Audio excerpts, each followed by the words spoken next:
காமராஜரையும் விஜயையும் அவருக்கு கூட இருக்கிற ஆளுங்களையும் ஒப்பிடுறதுன்றது வந்து எவ்வளோ பெரிய ஒரு கேலி கூத்து.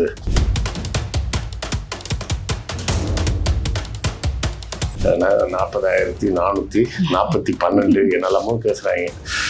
வரலன்னா அது இங்கிலீஷ்லையாவது இப்போ வாசித்து தொலைங்க.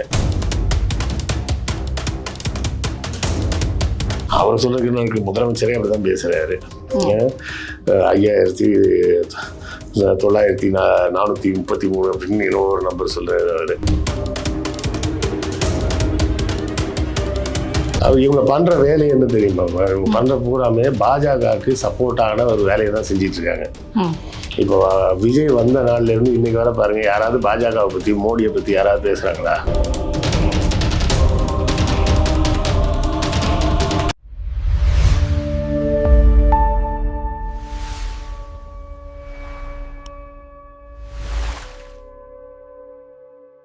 நேர்களுக்கு வணக்கம். இன்றைய நேர்காணலில் நம்மோடு இணைந்திருக்கிறார் வரலாற்று ஆய்வாளர் மற்றும் எழுத்தாளர் திரு கிருஷ்ணவேல் ஐயா அவர்கள். வாருங்கள் பேசுவோம். வணக்கம் சார். வணக்கம். சமீபத்தில் சட்டசபை நிகழ்வுகளை நீங்கள் கண்டிப்பாக பார்த்துருப்பீங்க. ஸோ அதில் பேசும்போது பார்த்தீங்க அப்படின்னா திரு மரியவல் நிதியமைச்சர் எனக்கு வந்துட்டு தமிழ் வந்துட்டு சரியாக தெரியல தான், நான் வந்து கிறிஸ்துவன், ஆனால் எனக்கு தெரிஞ்ச மொழி அன்பு மொழி, எனக்கு அந்த மொழியை வந்து என் மதம் கற்றுக் கொடுத்துருக்கு அப்படின்ற மாதிரி பேசினார். உண்மையிலேயே கிறிஸ்தவர்களுக்கு தமிழ் அப்படிங்கிறது அந்நிய மொழியா? கிறிஸ்தவத்துக்கும் மொழிக்கும்லாம் எந்த சம்மந்தமும் கிடையாதுமா. மதத்துக்கும் மொழிக்கும் எப்படி சம்மந்தம் இருக்க முடியும்? இப்போ ஜப்பானில் இருக்கிற ஒரு கிறிஸ்தவர் வந்து அப்போ ஆங்கிலேயர், அவர் ஜாப்பனீஸ் தான் பேசுவார். ஆப்பிரிக்காவில் இருக்கக்கூடிய ஒருத்தர் வந்து அவர் வந்து கிறிஸ்தவர்ன்றதுக்காக ஆங்கிலம் பேசுவாரா? இல்லை அரேபியாவில் ஒரு கிறிஸ்தவர் இருக்காரு, அவர் வந்து அரபி தான் பேசுவார்னு பேசணும் அப்படிமா? முட்டாள்தனமான, அதாவது உலக ஞானம் இல்லாத ஒருத்தனை பேச விட்டு வேடிக்கை பார்த்தீங்கன்னா அவனுக்கு எந்த அளவுக்கு அறிவு இருக்குன்றது அவன் பேச பேச தெரிஞ்சிடும். சரியா? அது போலத்தான் இவரும் பேசி வச்சிருக்கிறாரு. 40,442 என்னெல்லாமோ பேசுறாங்க. வரலன்னா அது இங்கிலீஷ்லயாவது இப்போ வாசிச்சு தொலைங்க. அதுவும் பண்றது இல்லை. தமிழ்ல வாசிக்கிறேன்னு தடுமாறி இருக்க சட்டசபையை ஒரு கேலி கூத்தாக நடத்திக்கிட்டு இருக்கிறாங்க. அவர் சொல்றதுக்கு எனக்கு முதலமைச்சரே அப்படிதான் பேசுறாரு. 5,933 அப்படின்னு இன்னொரு நம்பர் சொல்றாரு அவரு. இதுக்கெல்லாம் காரணம் சில பேர் வந்து என்கிட்ட கேட்கும்போது அதான் கேட்டாங்க, அப்போ என்ன நடிகர் எல்லாம் வரக்கூடாதுன்றீங்க, அவர் படிக்கல, காலேஜ் முடிக்கல எல்லாம் பேசிக்கிட்டு இருக்கீங்க, காமராஜர் என்ன படிச்சாரா அப்படின்லாம் கேட்டாங்க. காமராஜரையும் விஜயையும் அவருக்கு கூட இருக்கிற ஆளுங்களையும் ஒப்பிடுறதுன்றது வந்து எவ்வளோ பெரிய ஒரு கேலி கூத்து. எல்லாரும் சொல்லுவாங்க யார் வேணா அரசியலுக்கு வரலாம் அப்படின்னு. நான் என்கிட்ட கேட்டோம்னா யார் வேணாலும் அரசியலுக்கெல்லாம் வரக்கூடாதுன்னு தான் நான் சொல்லுவேன். அரசியலுக்கு யார் வேணாலும் வரலாம்லாம் கிடையாது. எல்லாரெல்லாம் வரக்கூடாது. அரசியலுக்கு வரணும்னா மக்கள் நலனில் அக்கறை உள்ளவர்கள் வரலாம். விஜய் இந்த கட்சி தொடங்குவதற்கு முன்பாக என்னைக்கு மக்கள் நலன் பற்றி பேசியிருக்காரு? ஆபாசமான காட்சிகள் வைப்பது, சரகை தனியாக போட்டுட்டு டான்ஸ் ஆடுறேன்னு சொல்லி சீன் வைக்கிறது, இதுதானே அவர் பண்ணியிருக்காரு. அப்படிலாம் அனிதா மரணம் நடந்தப்போ அவங்க வீட்டுக்கு போனாங்க, ஸ்டெர்லைட் நடந்தப்போ போயிட்டு வந்தாரு. 38 பேர் இறந்துருக்காங்க. ஆமா, நீட்ல மட்டும் இல்ல கேட்டீங்கன்னா இந்த மாதிரியான பதில்கள் தான் வருது. நீட்ல மட்டும் 38 பேர் இறந்துருக்காங்க. அந்த ஒரு அனிதா பேசப்பட்டதுனால போனார், இல்லைன்னா அதுவும் போயிருக்க மாட்டாரு. கரூர்லயே 41 பேர் அவரு பார்க்க வந்து தான் செத்து போனாங்க. அதுக்கே அவர் போய் பார்க்கல. அரசு வேலை கொடுத்துட்டாங்களே. லூஸ் சிரமம் பண்றது. அப்புறம் பண்ணிட்டு பார்த்தீங்களா எங்களை வேலை செய்ய விட மாட்டாங்க. அதுக்கு கூட இருக்க அதிகாரிகள் கண்டிப்பாக சொல்லியிருப்பாங்க, இதெல்லாம் கொடுத்தா கோர்ட்டில் நிற்காது சார், கொடுக்கக்கூடாது, வேஸ்ட்டு அப்படின்னு இருப்பாங்க. இருந்தாலும் அந்த மக்கள் மத்தியில் ஒரு வெறுப்பை உருவாக்குறதுக்காகவே வேணும்னே அரசு வேலை கொடுத்தேன் அப்படின்னு சொல்லி ஒரு நாடகம் நடத்தி பண்ணி வச்சிருக்கிறாங்க. இப்போ தமிழ்னு எடுத்தீங்கன்னா, தமிழில் முதலில் அச்சிடப்பட்ட நூலே பைபிள் தான். அது அச்சிட்டவர்கள் போர்ச்சுகீசியர்கள். அவங்க தான் முதல்ல அச்சிடுறாங்க. தூத்துக்குடியில் பரத பயணத்தை சேர்ந்த 2 பேர் தான் அதை தமிழில் எழுதி கொடுத்தாங்க. அதை தான் தமிழில் முதல்ல அச்சிடப்பட்ட நூலே பைபிள் தான். அப்போ அப்படி இருக்கும்போது எனக்கு பைபிள் வேற ஒரு லாங்குவேஜை கற்றுக் கொடுத்துருக்கு அப்படின்லாம் இவர் பேசுறது வந்து எவ்வளோ பெரிய முட்டாள்தனம். வீரமாமுனிவர் வந்து அவர் வந்து இந்தியரா, இத்தாலிக்கார், ஜோசப் பெஸ்கின் பேர். அவர் வந்து தமிழ் மீது இருந்த ஒரு பற்றின் காரணமாக தன்னுடைய பெயரை தமிழ்ல மாத்திக்கிட்டாரு. இன்னைக்கும் சொல்ல போனா நாம பயன்படுத்தக்கூடிய அந்த மொழியில மெய்யெழுத்து அப்படின்றதே அவர் உருவாக்கி கொடுத்த ஒரு கான்செப்ட். இந்த எழுத்துக்கு மேலே புள்ளி வைக்கிறது, இக்குனா புள்ளி. இப்போ சிதம்பரம் அப்படின்னு எழுதிங்கன்னா முன்னாடிலாம் அந்த காலத்தில் வீரமாமுனிவர் காலத்துக்கு முன்னாடி பார்த்தீங்கன்னா சிதம பரமன்னு இருக்கும். அப்படிதான் இருக்கும். சிதம் பரம் அப்படின்னு நம்மளா புரிஞ்சுக்கிட்டு தான் வாசிக்கணும். அப்படிதான் இருந்தது. அப்படிதான் வந்து எதனாலனா ஓலையில எழுதுவாங்க. ஓலையில எழுதும்போது புள்ளி வச்சாங்கன்னா ஓட்டை விழுந்துரும்.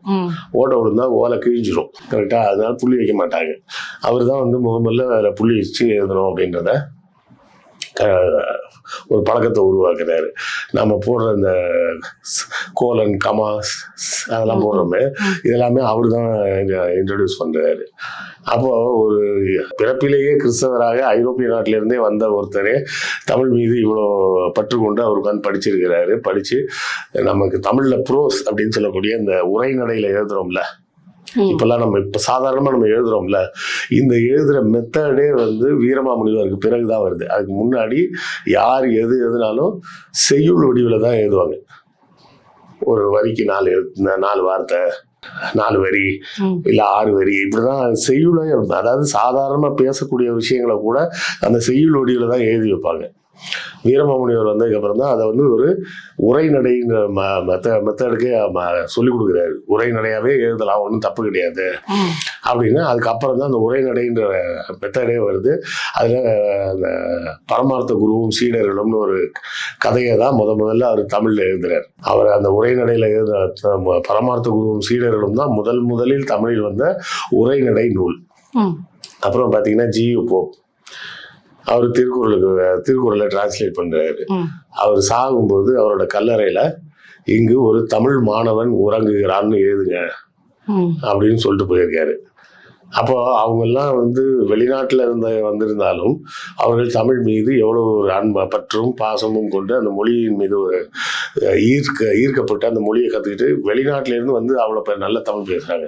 நீங்கள் தமிழ்நாட்டிலே பிறந்துட்டு தமிழ்நாட்டிலே வளர்ந்துட்டு இங்கேயே சோறு தின்ட்டு இங்கேயே வளர்ந்து எனக்கு தமிழ் பேச வராது அப்படின்னு சொல்றது பெருமையா? கிறிஸ்டின் மிஷினரியில் படிச்சிருப்பாங்க மேபி, அப்படி சொல்றாரு. நானும் கிறிஸ்டின் மிஷினரியில் தான் படித்தேன். நானும் அங்கே தான் படித்தேன். அப்புறம் அப்போ நம்மெல்லாம் தமிழ் பேசலையா?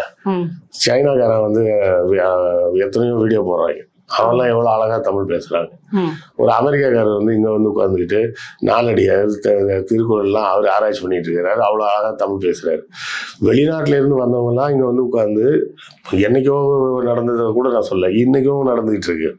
இன்னொன்னு தெரியுமா, பெய்ஜிங் சீன தலைநகர் பெய்ஜிங்ல பாத்தீங்கன்னா பெய்ஜிங் வானொலி நிலையம்னு ஒண்ணு இருக்கு.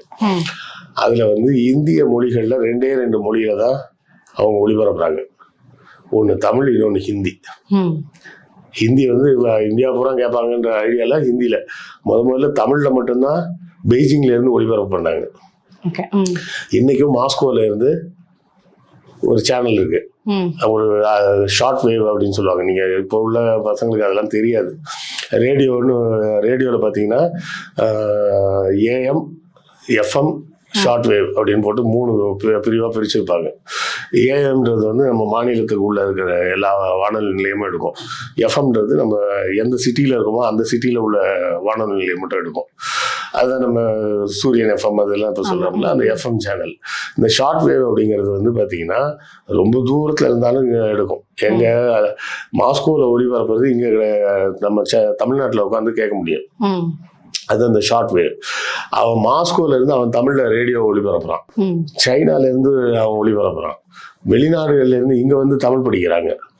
நீங்க இங்கேயே பிறந்துட்டு பேசிக்கிட்டு இருக்கீங்கன்னா திமிர்ல பேசுறீங்கன்னு அர்த்தம். திமிரும் மக்களை மதிக்காத ஆணவத்துல பேசுறீங்கன்னு அர்த்தம். இல்ல இங்கிலீஷ் மீடியத்துல அவர் மட்டும் தான் படிச்சிருக்காரு. நம்ம உலகத்துல வேற யாருமே இங்கிலீஷ் மீடியத்துல படிக்கலையா? நானும் எல்கேஜில இருந்து காலேஜ் வரை ஃபுல்லா இங்கிலீஷ் மீடியம் தான் படித்தேன். நம்ம எல்லாம் தமிழ் பேசலையா? மேபி பெரிய தமிழ் அறிஞர்கள் அளவுக்கு நமக்கு தமிழ் பேச தெரியாம இருக்கலாம். சாதாரண தமிழ் கூட எனக்கு பேச தெரியாது. 900 அது 9800. அதெல்லாம் வந்து லட்சத்துக்கும் கோடிக்குமே வித்தியாசம். நம்பரை எப்படி வாசிக்கணும்னு கூட தெரியல அப்படின்ற அளவுக்கு இருக்கிறாங்க. தமிழ்ல எழுதி இருக்கிறத பார்த்து படிக்கிறதுக்கு உங்களுக்கு அவ்வளவு தடுமாற்றமா? வீட்டுல ஒரு வாட்டி பிராக்டிஸாவது பண்ணிட்டு வரலாம்ல, முடியலன்னா. கரெக்டா? இதுல இந்த லட்சணத்துல வந்து இவங்க பண்ற வேலை என்ன தெரியுமா? இவங்க பண்ற பூராமே பாஜகவுக்கு சப்போர்ட்டான ஒரு வேலையை தான் செஞ்சிட்டு இருக்காங்க. இப்போ விஜய் வந்த நாள்ல இருந்து இன்னைக்கு வர பாருங்க, யாராவது பாஜகவை பத்தி மோடியை பத்தி யாராவது பேசுறாங்களா? இல்ல. இதுக்கு முன்னாடி டெய்லி எதிர்ப்பு குரல் அடங்கி இருக்கு. அதாவது எதிர்க்க வேண்டிய அவசியம் இல்லைன்ற மாதிரி மாத்தி விட்டாங்க. நீங்க நல்லா பாருங்க, மே 4ஆம் தேதிக்கு அப்புறம் யாராச்சும் பாஜக அப்படிங்கிற பேச்சையோ இந்துத்துவான்ற பேச்சோ யாராவது எடுத்திருக்காங்களா? எந்த மீடியாலையும் எங்கேயுமே அந்த மாதிரி பேச்சே காணும். யூடியூப்ல எங்கேயாவது பிஜேபி பத்தின பேச்சு வருதா? இல்ல. ஏன்னா இந்துத்துவா எதிர்க்க வேண்டிய அவசியம் இல்லைன்ற மாதிரி மாத்திட்டாங்க. இப்ப மரிய வில்சன் அங்க வந்து வாசிக்க வரும்போது நான் நம்ம ஜபமாலை எடுத்துட்டு வந்திருக்கேன் அப்படின்றாரு. அண்ணன் திருமாலாம் அதை சப்போர்ட் பண்ணுவாருன்னு நான் எதிர்பார்க்கவே இல்லை. அவரு என்ன சொல்றாரு, அது அவரோட நம்பிக்கை அப்படின்றாரு. அப்ப அவரோட நம்பிக்கைனா நாளைக்கு நிர்மலா சீதாராமன் நான் உத்தராட்ச மாலை எடுத்துட்டு வரேன்பாங்க, இல்ல திரிசூலத்தை எடுத்துட்டு வரேன்பாங்க. அப்ப என்ன பண்றாங்கன்னா மதவாதம் என்பதை நியாயப்படுத்துறாங்க, நார்மலைஸ் பண்ண பாக்குறாங்க. அப்ப மக்கள் நாளைக்கு என்ன கேட்பாங்க, ஆமாப்பா அவர் விஜய் கட்சியில அவங்க பைபிள் எடுத்துட்டு வந்தாங்க, இவங்க உத்ராட்ச மாலை எடுத்துட்டு வந்தாங்க, இதை இதை மட்டும் சரினீங்கன்னா அப்ப அது சரியில்லையா அப்படின்னு நார்மலைஸ் பண்ணக்கூடிய ஒரு இடத்தை நோக்கிதான், அதாவது பிஜேபியோட இந்துத்துவாவை நார்மலைஸ் பண்றாங்க. இப்ப நீங்க வந்து சொன்னீங்க, இப்ப பாஜகவினுடைய ஒரு சமரசம் பண்றதற்காக வந்துட்டு தாவேகா இருக்கு, காங்கிரஸ் வந்து கூட இருக்கிறாங்க சார். காங்கிரஸும் பாஜகவும் மிகப்பெரிய எதிர்கட்சிகளாக இருக்கக்கூடிய சூழ்நிலையில நீங்க எல்லாரும் அப்படி நினைச்சிட்டு இருக்கீங்க. காங்கிரஸுக்கும் பாஜகவுக்கும் பெரிய வித்தியாசம்லாம் கிடையாது. பாஜக நான் இந்துத்துவான்னு பேசுறாங்க, காங்கிரஸ் பேசுறது இல்ல, அவ்வளவுதான் வித்தியாசம். மறு வச்சா பாஜக, மறு எடுத்துட்டா காங்கிரஸ், அவ்வளவுதான். ரெண்டு பேருமே விளங்காத பசங்க தான். பாஜக இருக்கிறவங்க எல்லாம் யாரு, எல்லாம் காங்கிரஸ்ல இருந்து போனவங்க தான். அப்புறம் என்ன, பாஜக போனதுக்கு அப்புறம் தான் இந்துத்துவா குணமா வந்துதான் அவனுக்கு. சர்தார் பட்டேல் யாரு, காங்கிரஸ்காரரு, அவருக்கு யாரு செலவழிக்கிறா, பாஜக காரன் செலவழிக்கிறான். ஏன் செலவழிக்கிறான்? ஆர்எஸ்எஸ்க்கு காந்தியை கொண்ட உடனே ஆர்எஸ்எஸ் தடை விதிச்சாங்க, அந்த தடையை நீக்கினது சர்தார் பட்டேல். அதுக்காக பாஜக அவருக்கு செலவழிக்கிறாங்க.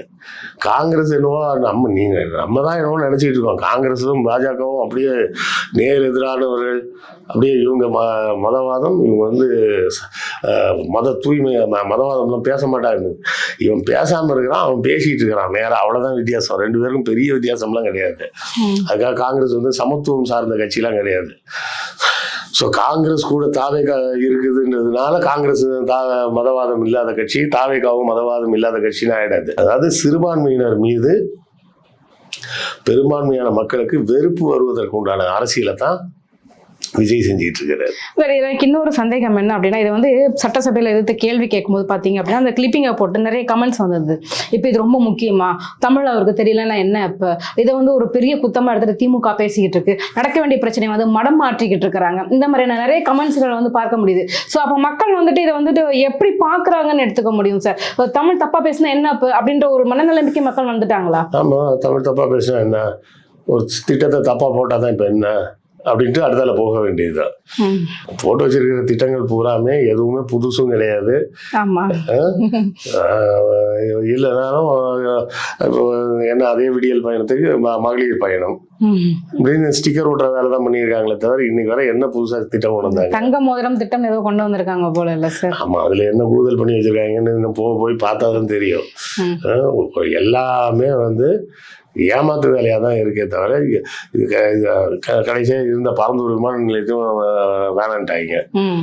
மொத்தத்தில் என்ன ஆகும், இங்கே வந்து இருக்க முதலீட்டாளர்கள்லாம் எல்லாம் பக்கத்து மாநிலத்துக்கு போயிடுவாங்க. பக்கத்து மாநிலத்துக்கு போயிட்டாங்கன்னா இங்கே வேலை கிடைக்காதுன்னு அர்த்தம். அவ்வளோதான் பிரச்சனை. இப்போ ஹோசூர்ல ஒரு விமான நிலையம் பிளான் பண்ணியிருக்காங்க, அந்த விமான நிலையத்தையும் கட்ட போகிறதில்ல, அதையும் விட்டுருவாங்க. அவன் பெங்களூர்ல ஏற்கனவே எனக்கு இன்னும் 2வது விமான நிலையம் வேணும்னு கேட்டுட்டு இருக்கான். அப்போ இந்த விமான நிலைய திட்டம் வந்து பெங்களூருக்கு போயிடும்.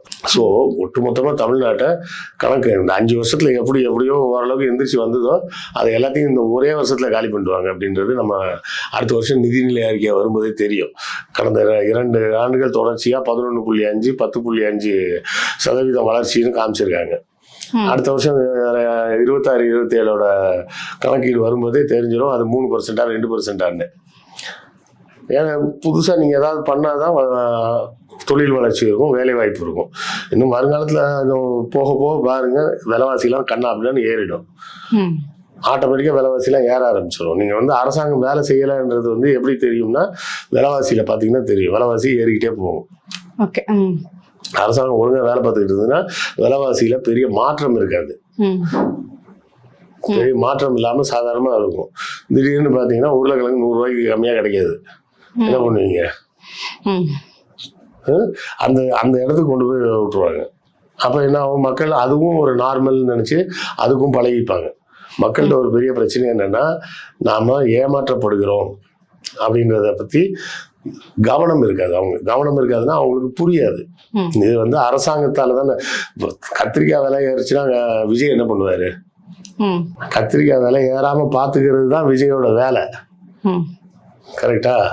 ஆனால் மக்கள் என்ன மாற்றி யோசிப்பாங்கன்னா, கத்திரிக்காய் விலை ஏறினதுக்கு விஜய் என்ன பண்ணுவார் அப்படின்னு மக்கள் மனநிலையை மாற்றி வச்சுருக்காங்க இவங்க. புரியுதுங்களா?